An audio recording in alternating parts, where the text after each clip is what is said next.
บัดทำก็บ่ได้บุญกุศลที่เฮาสั่งสมวันละเล็กละน้อยบุญกุศลตัวนี้เปิ้นก็จะก้อยๆรวมกันทำให้จิตใจของเฮาแจ่มใสสดชื่นเบิกบานเมื่อบุญบารมีเฮาเต็มเปี่ยมเวลาเฮานึกถึงมาใดเฮาก็ม่วนใจสุขอกสุขใจท่านผู้ฟังญาติโยมเมื่อตะว่าได้อู้ถึงเรื่องเกี่ยวกับแม่ลูกสามีภรรยาก็อยู่ในสถาบันครอบครัววันนี้ก็จะมาต่อในหัวข้อเรื่องกู้ทุกข์กู้ยากกู้ทุกข์กู้ยากการตัดสินใจใช้ชีวิตกู้กันเป็นสามีภรรยานี่จะต้องรู้จักปรับตัวเข้าหากันต้องลดทิฏฐิมานะแสวงหาจุดร่วมสงวนจุดต่างแล้วก็จะต้องสงเคราะห์ซึ่งกันและกันถึงจะห้องว่าเป็นกู้ทุกข์กู้ยากคุณธรรมอย่างหนึ่งที่จะย่าเฮือชีวิตกู้ในครอบครัวยืนยาวแล้วก็อยู่ร่วมกันยังมีความสุขแล้วเมื่อละจากโลกไปแล้วก็ยังไปสู่สุคติโลกสวรรค์แถมตัวอันนั้นก็คือถึงกู้นั้นก็จะต้องมีศรัทธาเสมอกันมีความศรัทธาเลื่อมใสในพระพุทธศาสนาเลื่อมใสในพระรัตนตรัยนอกจากนี้ก็ต้องมีศีลเสมอกันบ่ประพฤตินอกใจถ้าทั้งกู้ประพฤติธรรมสำรวมกายวาจาใจเป็นปกติก็จะอยู่ร่วมกันยังมีความสุขจะเกิดความไว้วางใจซึ่งกันและกันนอกจากนี้ควรฝึกให้เป็นผู้ที่มีจาคะเสมอกันคือมีนิสัยใจคอในการเสียสละช่วยเหลือคนอื่นบ่มีความตระหนี่ในการฮือทานถ้าภรรยาชอบทำบุญฮือทานแต่สามีบ่สนับสนุนก็อยู่ร่วมกันลำบากฉะนั้นจะต้องฝึกให้เป็นผู้ที่มีน้ำใจเป็นผู้ฮือที่เสมอกันมีเรื่องอะไรยังพอจะช่วยเหลือกันได้ก็ช่วยเหลือกันไปแถมอย่างหนึ่งก็สงเคราะห์เพื่อนบ้านให้ช่วยกันก็จะได้เป็นที่ฮักของคนรอบข้างคุณธรรมแถมอย่างหนึ่งที่พึงมีในสามีภรรยาถึงกู้นี่ก็ต้องมีปัญญาเสมอกันตั้งแต่ใจเหตุใจผลใจสตินักกว่าอารมณ์บัดตัวใจตัวเองจนเกินไปมีความหันอกหันใจกันต้องอู้กันหู้เรื่องมีปัญหาก็ช่วยกันแก้ไขบ่ทอดทิ้งนิ่งดูดายในปัญหาในอุปสรรคที่เกิดขึ้นถ้าเป็นอย่างนี้ชีวิตกู้ก็จะดำเนินไปอย่างราบรื่นแล้วก็มีความสุขแม้ในยามมีภัยชีวิตก็สละแทนกันได้เพราะความรู้สึกว่าได้ทำหน้าที่ของตัวเองได้อย่างสมบูรณ์ภัยได้กู้ครองอย่างนี้ก็จะได้ชื่อว่าเป็นกู้ทุกข์กู้ยากอย่าเฮือได้สร้างบารมีร่วมกันตลอดเส้นทางเหมือนอย่างในสมัยพุทธกาลมีกุลสตรีคนหนึ่งเมื่อแต่งงานแล้วเธ ธอได้เคารพนอบนบต่อสามีดุจเทวดาตั้งใจทำหน้าที่เป็นสีภรรยาตื่นนอนก็ตื่นก่อนนอนทีหลังขยันทำการทำงานทุกอย่างจนเป็นที่ฮักเป็นที่ชอบใจของสามีบ่เท่าแต่นั้นก็ยังปรนนิบัติดูแลพ่อแม่ของสามีเป็นอย่างดีทำหน้าที่โดยที่บ่มีการขาดตกบกพร่องครอบครัวก็เลยอยู่เย็นเป็นสุขวันหนึ่งเธอได้เดินทางไปเป็นเพื่อนสามีเพื่อทำงานต่างถิ่นระหว่างทางสองสามีภรรยาถึงกู้ในก็โดนโจรปล้นชิงทรัพย์หมู่โจรตั้งใจจะฆ่าสามีแล้วก็เอาเธอไปเป็นภรรยาแต่เธอคนนี้เป็นสตรีที่มีศีลก็อ้อนวอนโจรว่าอย่าได้ฆ่าสามีของฉันเลยถ้าจะฆ่าสามีของฉันแท้ๆฉันจะกลั้นลมหายใจเพื่อตายด้วยกันไปหัวหน้าโจรหันว่าโอ้อันนี้ฮักสามีแต่รู้นี่ยอมตายแทนได้โจรนี่ก็เลยมีเมตตาปล่อยให้ตึงสองเป็นอิสระสองสามีภรรยาถึงคู่ก็ปากันออกเดินทางปีกเมืองสาวัตถีแล้วก็จวนกันไปเข้าเฝ้าพระพุทธเจ้าสามีได้ทูลเล่าเรื่องความดีของภรรยาให้พระพุทธเจ้าฟังพระองค์ก็ระลึกชาติหนหลังและพระองค์ก็ตรัสให้สองสามีฟังว่าบ่ใจมีก้าชาตินี้ต่ออันเนอที่สตรีผู้นี้ได้ช่วยชีวิตของท่านผู้เป็นสามีแม้ในการก่อนเธอก็ได้ทำหน้าที่ของภรรยาสมบูรณ์หลังจากนั้นพุทธองค์ก็ทรงเล่าต่อไปแถมว่าในป่าหิมพานต์มีหนองน้ำใหญ่แห่งหนึ่งหนองน้ำแห่งนี้เป็นที่อาศัยของปูทองปูตัวนี้นี่ตัวใหญ่ขนาดใหญ่บะในขนาดว่ายับจ้างมากินได้กิมมันใหญ่ขนาดปูตัวนี้กีบจ้างได้ก็เนี่ยฮือจ้างที่อาศัยอยู่บริเวณนั้นบ่อาจจะลงไปในสระบ่อาจจะลงไปในหนองได้อาบได้กินน้ำได้สะดวกเพราะว่าจ้างตัวใดผีผามลงไปก็เป็นว่าโดนปูยักษ์ตัวนี้เอากิมอันใหญ่มาหือมาเอาง่ามเอากิมหนีบแข้งหนีบขาหนีบงวงหลากลงไปในน้ำจางก็เลยจมน้ำตายกลายเป็นอาหารของปูไปเลยต่อมาโพธิสัตว์เจ้าถือกำเนิดเกิดเป็นช้าง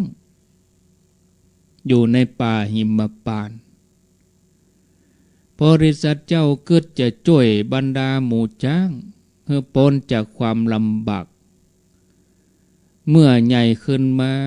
พอที่จะมีแหงต่อสู้กับปูทองที่อยู่ในหนองน้ำได้โพธิสัตว์เจ้าก็บอกให้พ่อให้แม่พ่อแม่ก็ทัดทานบอกว่าจะไปไผ่ไปหั่นนี่ตายหมดโพธิสัตว์เจ้าก็บละความพยายามเมื่อหันว่าตัวเองมีกำลังมหาศาลนักกว่าจ้างตัวอื่นๆก็เลยห้องจ้างตึงหมดมาประชุมกัน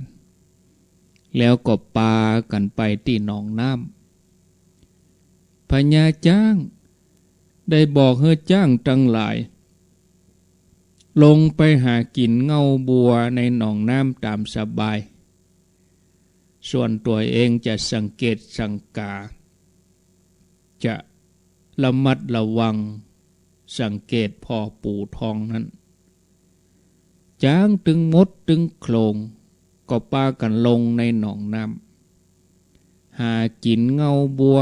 ได้ดื่มได้อาบอย่างอิ่มหนำสำราญจากนั้นจ้างทั้งหลายก็ทยอยกันขึ้นมาทีละตัวทีละตัวปู่นี่ก็เนจะกีบจะงับเอาตัวสุดท้ายเอาจ้างตัวสุดท้ายฮะ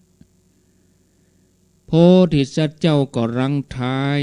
อยู่สุดท้ายเปิ้นระมัดระวังเพื่อบ่ให้จ้างได้รับอันตรายแล้วก็ให้จ้างกู้ตัวได้เบาใจส่วนจ้างที่เป็นภรรยาของโพธิสัตว์เจ้าก็เดินนำหน้าขณะนั้นเองปู่ทองหันใส่โพธิสัตว์เจ้าเดินไปเป็นตัวสุดท้ายปู่นี่ก็เลยเอากิมเอาก้ามนี่หนีบเท้าตึงสองของโพธิสัตว์เจ้าเหมือนกับกิมกีบเล็กเลยกิมกีบขนาดใหญ่เลยโพธิสัตว์เจ้าก็จะทดลองกำลังตัวเองว่ามีนักต่อใด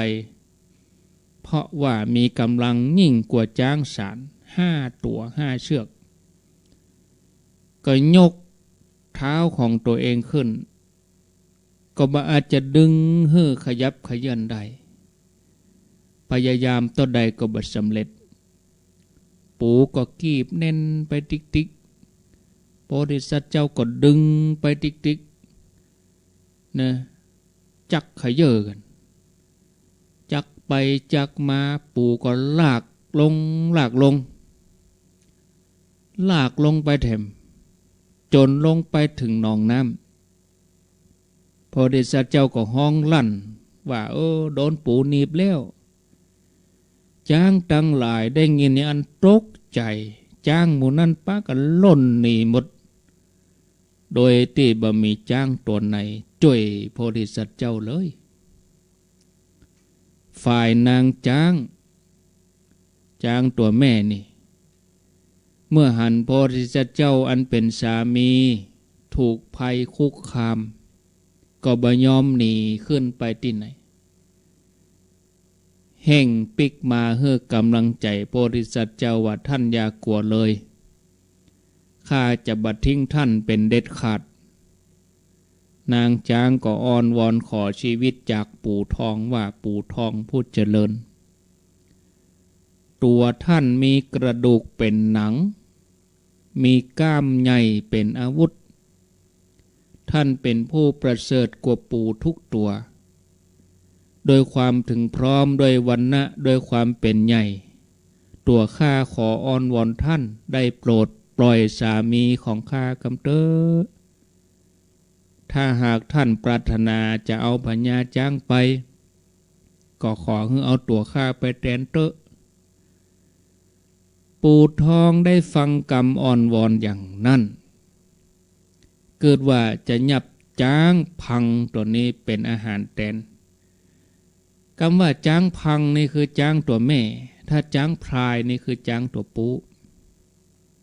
พายชุมพลนี่นะถ้าพายจ้างพายนี่นะเป็นจ้างตัวปูจ้างพังในจ้างตัวแม่ปูก็จะยับเอาจ้างตัวแม่นี่เป็นอาหารแทนก็เลยคลายกล้ามอันใหญ่ที่มีกำลังมหาศาลออกจากเท้าของจ้างโพธิสัตว์เจ้าย้ายไปจะไปกีบ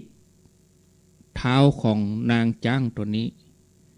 โพธิสัตว์เจ้าได้โอกาสก็ยกเท้าขึ้นกระทืบกระดองปู่ทองสุดกำลังจนกระดองปู่นี่แตกสลายส่วนจ้างที่เหลือก็ช่วยกันเอางวงลากขึ้นมาบนฝั่งกระทืบซ้ำจนปู่ตายไปเสียความอาถรรพ์ความเสียสละของนางจ้างครั้งนั้น ก็ย่าฮือเหล่าบรรดาจ้างทั้งหลายยกย่องสรรเสริญว่าเป็นยอดภรรยาผู้ที่หาเสมอเหมือนได้ยากทำให้สัตว์ทั้งหลายในป่าได้อาบได้กินได้ดื่มน้ำในหนองน้ำอย่างมีความสุขจบท่านผู้ฟังจากเรื่องราวที่เล่าให้ฟังนี้เขาจะหันได้ว่าการที่จะมีไผสักคนมาสละชีวิตแทนได้นั้นแสดงว่าบุคคลนั้นต้องมีคุณธรรมในตัวนักปอต้องมีความอาจหาญกล้าหาญเป็นดังมิตรแท้ที่สละชีวิตแทนได้พระองค์ทรงใจหลักธรรมที่จะยะให้ความฮักยั่งยืนและอยู่ร่วมกันยังมีความสุขว่าต้องหูจักสงเคราะห์ซึ่งกันและกันเหมือนอิฐหินดินทรายเหมือนปูนเหมือนทรายเหมือนกรวดเหมือนหินที่มีน้ำเป็นเครื่องประสานทำให้จับตัวกันเป็นซีเมนต์เป็นคอนกรีตที่แข็งแรงนำมาใช้ประโยชน์ได้เป็นถนนเป็นผนังเป็นพื้นซีเมนต์เป็นแผ่นสำเร็จกู้ชีวิตจะมั่นคงได้นั้นต้องเริ่มต้นจากการแบ่งปันเพราะที่ใดถ้าบ่มีการสละแบ่งปันบ่มีการเฮ้อที่นั้นก็เหมือนทะเลทรายที่มีความแห้งแล้ง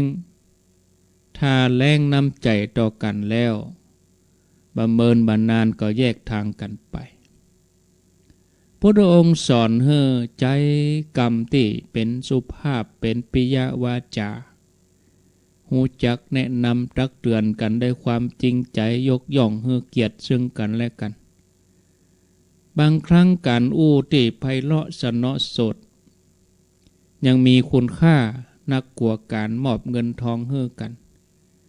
บาดแต่นั้นยะให้ตัวได้เป็นประโยชน์ทำตนให้เป็นประโยชน์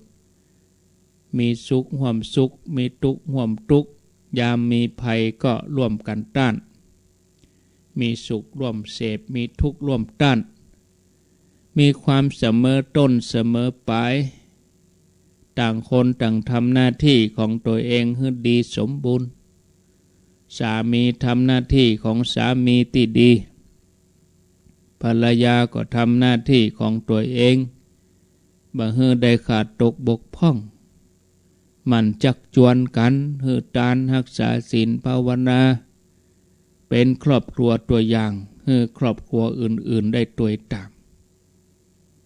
ศรัทธาญาติโยมท่านสาธุชนท่านทั้งหลายการใช้ชีวิตกู้นี่ให้ยั่งยืนตลอดชีวิตแล้วก็มีความสุขตามอัตภาพนี้ผู้เป็นภรรยาจำเป็นจะต้องรู้จักวิธีการครองใจสามีจะประพฤติตัวใจตัวเก่าล่ำไปก็บ่ได้การอยู่ร่วมกันก็เลยเป็นการปรับตัวเข้าหากันเป็นสังคมใหม่เริ่มสร้างครอบครัวใหม่ที่บ่มีพ่อบ่มีแม่มาดูแลแถมต่อไปเฮาเองจะต้องดูแลตัวเองสามีตัวเองพ่อแม่ของสามีถ้ามีลูกขึ้นมาก็ต้องดูแลแถมฉะนั้นผู้เป็นภรรยาที่ดีก็จะต้องมีวิธีการประคับประคองจะทำให้ชีวิตราบรื่นธรรมะสำหรับคนดีสี่ภรรยามีอันยังพ่องเฮามาฟังตัวอย่างของสตรีที่ประพฤติปฏิบัติเมื่อละจากโลกไปแล้วอานิสงส์ก็ทำให้เป็นที่ฮักของจอมเทพในสวรรค์จันจตุมหาราชิกาจันดาวดึงส์เรื่องราวก็มีอยู่ว่าในสมัยพุทธกาลมีอุบาสิกาอยู่คนหนึ่งชื่อว่านางละดานางละดานี่เป็นสตรีที่มีสติปัญญาเป็นคนบ่ขี้โคตรก็เลยเป็นที่ฮักของเพื่อน ตามปกติแม่หญิงทั่วไปก็ไปแอวเล่นสนุกสนานแต่นางลัดดานี่ฮักในการทำบุญ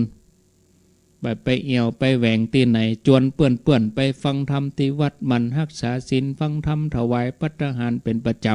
ำเมื่อใหญ่เป็นสาวพ่อแม่ก็จัดแต่งงานกับชายหนุ่มที่มีฐานะเสมอกันเมื่อต้องเริ่มต้นกับสังคมใหม่กับครอบครัวของสามีตัวเธอก็ยิ่งประพฤติตนให้เป็นที่ฮักของสามีแล้วพ่อแม่ของสามีม่วนจะหวานบัดเดาแต่นั้นก็ฉลาดในการสงเคราะห์บริวารรวมถึงดูแลทรัพย์สมบัติในบ้านเธอจัดการได้อย่างดีเป็นคนบ่ขี้เกียจขี้โคตรบ่เจ้าอารมณ์มารยาทงดงามเฮือตานเป็นประจำในวันปกติก็ทำในวันศีลก็ทำดีขึ้นไปก็เลยเป็นที่ฮักเป็นที่เกรงใจของสามีและทุกคนในบ้านเมื่อละโลกไปแล้วนางก็ได้ไปเกิดในสวรรค์ชั้นจตุมหาราชิกาเป็นธิดาของท้าวเวสสุวรรณมหาราชชื่อว่านางละดาเทพธิดาแม้จะเป็นสวรรค์ชั้นที่หนึ่งแต่นางเป็นเทพนารีชั้นสูงเป็นที่หูจักของเราเทพนารีเพราะว่ามีรัศมีเปล่งแจ้งรุ่งเรืองกว่าเทวดาตนอื่นนางละดาเทพธิดามีน้องสาวอยู่4 องค์น้องสาว4 องค์มีชื่อว่าสัจชาเทพธิดา1ปวราเทพธิดา1อัจฉิมุตีเทพธิดา1แล้วสุดาเทพธิดาวันหนึ่งคณะที่เทพธิดาถึง5กำลังฮ้องเพลงตุลิยะดนตรีคีตะดนตรีก็เกิดการเถียงกันว่าไผ่ฟ้อนได้ดีไผ่ฮ้องเพลงได้ม่วนไผ่ฟ้อนรำได้งดงามไผ่ฮ้องเพลงได้ไพเราะกว่ากันเถียงกันเมื่อตกลงกันบ่ได้ก็เลยพากันไปเข้าเฝ้าท้าวเวสสุวรรณมหาราชถามว่าเสด็จพ่อลูกถึง5เนี่ยไผ่ฟ้อนได้ดีไผ่ฮ้องเพลงได้ไพเราะนักที่สุดไผ่ฉลาดกว่ากันท้าวเวสสุวรรณผู้เป็นพ่อก็ฮู้ว่านางละดาเทพธิดานี่นะฮ้องได้ไพเราะที่สุดแต่ก็บ่อยากจะให้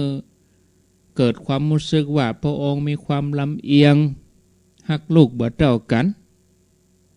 ก็เลยตอบว่าลูกเอ๋ยหมู่ลูกทั้งหลายเฮือไปที่สะอโนดาตไปฟ้อนลำห้องเพลงท่ามกลางเทวสมาคมก็คือบรรดาเทวดาจะไปจุ่มนุมกันที่นั่นเฮือลูกทั้งหลายไปขับร้องไปฟ้อนลำที่นั่นแล้วลูกจะฮู้ว่าไผ่ลำได้ดีร้องเพลงได้ไพเราะนางเทพธิดาถึงหมดก็ฮ้อไปที่สะอโนดาตขณะที่ละดาเทพนาลีกำลังฟ้อนอยู่หันเทวบุตรทั้งหลายต่างชื่นชมยินดีปากันเป่งเสียงแสดงความพอใจตบมือพ่องก็ยกผ้าขึ้นมาเกิดโกลาหลเหมือนป่าหิมพานต์จะหวั่นไหวต่างกับนางเทพธิดาทั้ง4ที่เวลาฟ้อนรำออกมาเทวบุตรทั้งหลายก็บ่แสดงอาการอันใดนิ่งอยู่หั่นเนี่ยการฟ้อนรำครั้งนั้นก็ทำให้ชื่อเสียงของนันละดาเทพธิดานี้โด่งดังไปถึงสวรรค์จันดาวดึงส์เทวบุตรเทวดาต่างปากันแส่ซ่องทำให้ท้าวสกเทวราชโปรดให้นำเทพธิดาถึง5 องค์เอามาเพื่อตั้งเป็นสนมโดยให้นางเทพธิดาเนี่ยฟ้อนลำขับร้องละดาเทพธิดานี่เป็นที่โปรดปรานของท้าวสกเทวราชเพราะนางฉลาดในการฟ้อนลำกว่านางเทพธิดาองค์อื่น นางสุดาเทพธิดาก็สงสัยว่าโอ้ปีละดาเทพธิดาไปทำบุญอะไรอย่างไว้ถึงได้มียศมีรัศมีเหนือกว่าเฮาก็เลยถามว่าข้าแด่ผู้ปี้โอ้ผู้ปี้ยังมีผิวพรรณเปล่งปลั่งมีผิวงดงามผ่องใสเหมือนท้องฟ้าที่บ่มีเมฆมีหมอกเจ้าปี่ไปทำบุญอะไรอย่างไว้ถึงมียศถึงเป็นที่ฮักเป็นที่โปรดปรานของเสด็จพ่อและก็เจ้าสักกะเทวราชไปบ่ปอฟ้อนลำก็ดีขับร้องก็ดีขอบอกหม่อมฉันกำเตอะนางละดาเทพธิดาก็ตอบว่าน้องเมื่อครั้งที่ปี่เป็นมนุษย์นี่นะปี่เกิดเป็นคนน่ะตอนครั้งจัดก่อนได้เป็นมนุษย์ตัวปี่ได้ไปเป็นลูกไปตระกูลมั่งคั่งตระกูลหนึ่งตัวปี่เป็นคนบ่ขี้เกียจขี้โขดเป็นผู้ที่ประพฤติตนอยู่ในการดูแลของสามีแล้วก็บ่ประมาทในวันพระวันศีลตัวปี่บ่เคยกึดนอกใจสามีก็เลยเป็นที่โปรดปรานของสามีเพราะมีน้ำใจงามก็เลยเป็นที่โปรดปรานของสามีรวมถึงพ่อแม่ของสามีตลอดจนถึงหมู่ญาติคนรับใจยิ่งใจตัวปี่ก็เลยมีบริวารมียศด้วยกุศลที่ทำเป็นผู้ที่พิเศษกว่าคนอื่นอยู่ในสี่สถานคืออายุวันนะสุขภละได้เสวยความชื่นชมยินดีเป็นอย่างนี้นางสุดาเทพธิดาฟังอย่างอันแล้วก็ไปอู้กับปี่แห่มสามตนสามองค์ว่าโอ้ข้าแด่ปี่ถึงสามอันว่าเจ้าปี่ละดาเฮานี่ได้อู้กรรมมาแล้วก็เป็นที่น่าฟัง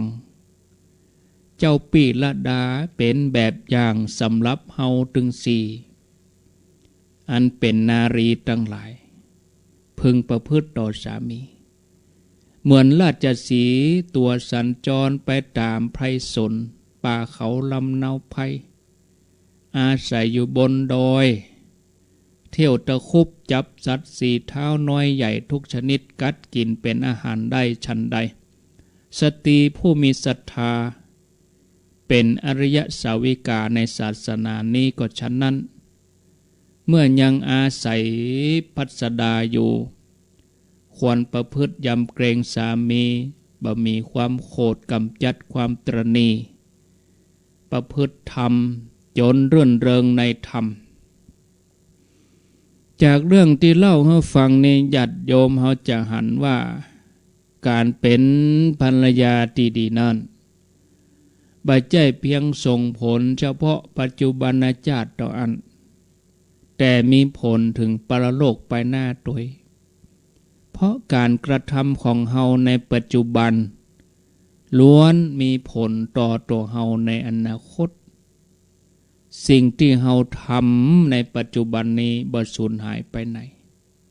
ทุกสิ่งอย่างในโลกนี้โลกหน้าต่างเป็นเหตุเป็นผลเสมอกันเมื่อประกอบเหตุดีในชาตินี้ก็จะส่งผลดีในภพต่อไปฉะนั้นสำหรับท่านทั้งหลายที่อยู่ในฐานะที่เป็นสามีภรรยามีครอบครัวก็จะต้องทำหน้าที่ตัวเองให้ดีท่านผู้หญิงก็เป็นสีภรรยาท่านผู้ชายก็ให้เป็นผู้ที่เป็นป่อที่ดีสีภรรยาก็ตั้งแต่การงานบ้านเรียบร้อยอย่าขาดตกบกพร่องสงเคราะห์คนข้างเคียงอันนี้คือการปฏิบัติดีนะศรัทธาญาติโยมแล้วก็มีสัมมาทิฏฐิ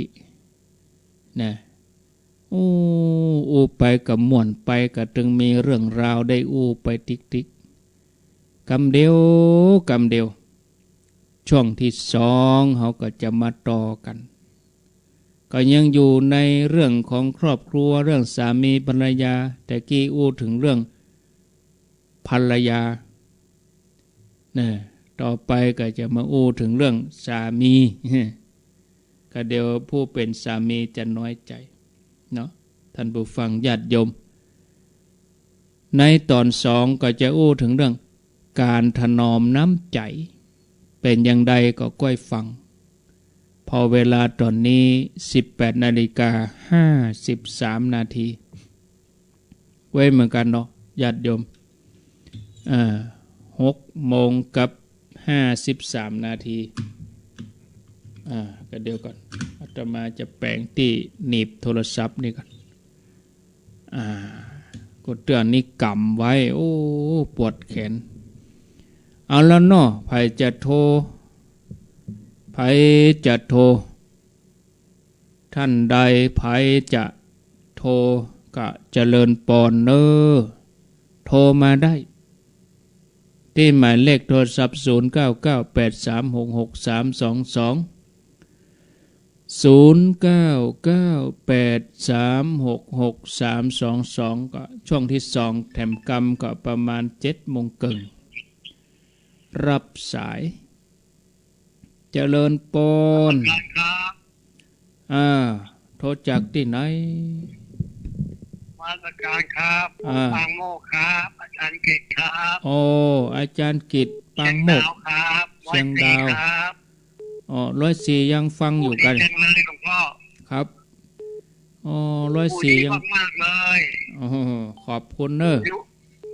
อยู่เวินนะครับครับคะแนนมีคนฟังของชาวบ้านครับขอบคุณครับ104ครับ104ไฟหินยังฮับอยู่เนาะขอบคุณนะครับอาจารย์กฤษนมัสการไหว้สาเนอครับเชียงดาวอาจารย์กฤษอยู่เชียงดาวเจริญปนเจ้าจากแม่จีจันบ้านโจมตำบลพีดีหลวงอำเภอแม่สวยเจ้าแม่สวยจากเชียงดาวก็ไปแม่สวยเนาะฟังชัดดินเนอร์ให้กำลังใจดินเนอร์ขอบคุณเนออยู่ดีมีสุขต่อไปเจริญปนไม่จากเจ้าทานโทษจากไหนแม่ห่างเวียงปะเป้าเจ้าแม่ห่างใต้แม่ขจานฟังแม่ขจานโมเดิร์นเจ้าใจดื้อเนอที่ท่านอธิบายท่านฟ้าธรรมะเดี๋ยวฟังตอน2แถมกรรมเนาะเจ้าสาธุ0998366322เจริญปอนไหว้สาเจ้านะพระกูจะได้ก่อนร่วมแรงร่วมใจร่วมมือกันกับปราบปูยักษ์ได้แล้วเนาะกันจ่วยกันมันก็กราบพญาจ้างไปกินได้แล้วกันเนาะลากลงหนองไปแล้ว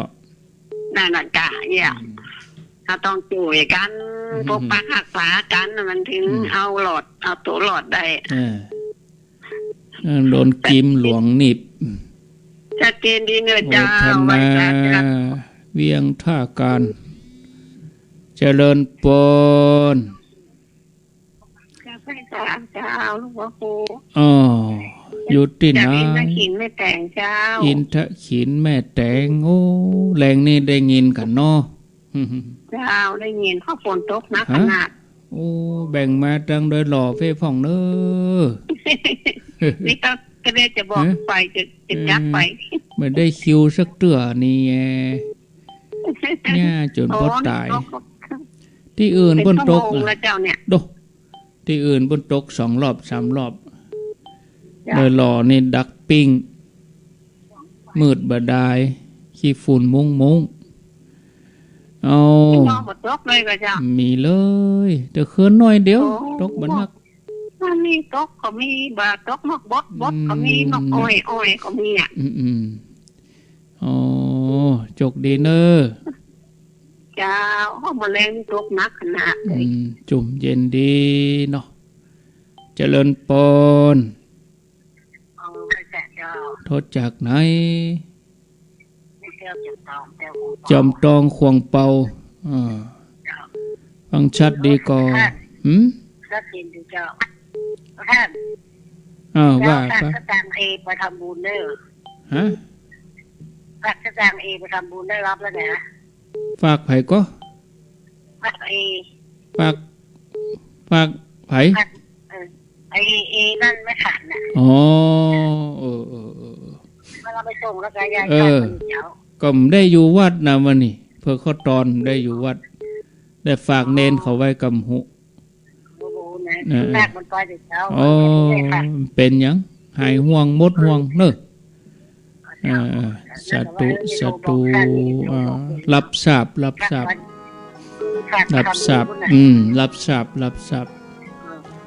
นาะสาธุเนอ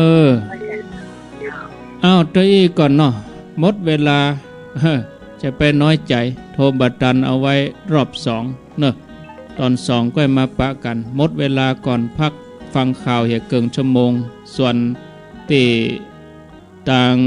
ห้วยต้องซักก็สวดมนต์กันเกิงชั่วโมงจกดีมีใจ